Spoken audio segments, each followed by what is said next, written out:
l'année 2019 a été une année assez compliquée, je dirais. Il y a eu énormément de changements dans l'écosystème même de l'emploi à Maurice. Donc il y a des vrais challenges, des vrais défis de nos membres et de l'économie en général. Aujourd'hui, on a partagé avec la presse les défis qu'on a aujourd'hui avec des secteurs qui sont plus ou moins en difficulté, mais aussi qui poussent à tous les secteurs de voir un petit peu les solutions, c'est-à-dire comment on va se moderniser, comment on va utiliser les best practices, comment on va utiliser la technologie, l'investissement dans l'infrastructure pour rendre encore beaucoup plus compétitif l'économie mauricienne. Parce que c'est très important que l'économie devienne au centre même de nos préoccupations en 2020. Parce qu'on veut sauvegarder l'emploi, on veut créer d'autres emplois, on veut attirer les investisseurs.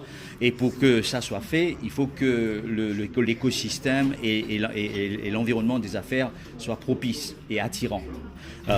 Moi, je suis optimiste. Je pense que malgré les challenges que nous avons, si nous travaillons en concert avec le gouvernement et tous les stakeholders, je pense qu'on a tous un objectif commun, c'est la prospérité et le bien-être de ce pays.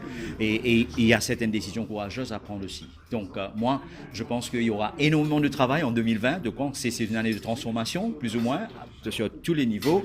Et je compte sur le support de tout à chacun pour réussir. Moi, je dirais que le gouvernement, on doit travailler en vrai partenaire. Ils doivent être à l'écoute de nos membres, de la communauté des affaires, parce que c'est les affaires, le private sector qui génère la richesse pour ce pays. Donc si on ne génère pas de la richesse, on aura énormément de difficultés à redistribuer cette richesse. Quand on prend des décisions, il faut voir un peu quel sera l'impact. Okay?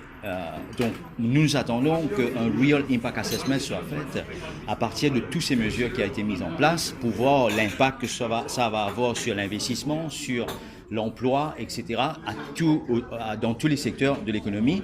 Moi, ce que je veux dire, c'est qu'avant qu'on prenne des décisions, il faut avoir beaucoup de temps pour la consultation, avoir les inputs de tous ceux qui sont concernés, afin que les décisions qu'on prenne soient dans l'avantage global de tout le pays. Il y a certains secteurs qui sont en difficulté. On a parlé de l'accompagnement dans certains secteurs pour que c'est un bouffée d'oxygène que certains secteurs doivent avoir. Mais je pense qu'il y aura énormément de challenges. On sait aujourd'hui qu'il y a certaines entreprises qui ne peuvent pas opérer, qui sont en train de licencier et tout. Donc, dans certains cas, il faut savoir comment on va surmonter ces challenges. Il faut avoir l'esprit ouvert. On ne peut pas dire, OK, vous devez continuer et dans l'autre sens, on est en train de rendre encore plus difficile la communauté des affaires à opérer à Maurice. Oui, on a eu une réunion avec le ministre des Finances, on lui a fait part de nos craintes, aussi de nos attentes. Je pense qu'il est à l'écoute, il vient de prendre son poste, donc on va avoir une collaboration très étroite pour peut-être dire que dans les deux années et demie précédentes, il n'y avait pas vraiment un ministre des Finances, ça a aussi eu un impact sur le secteur.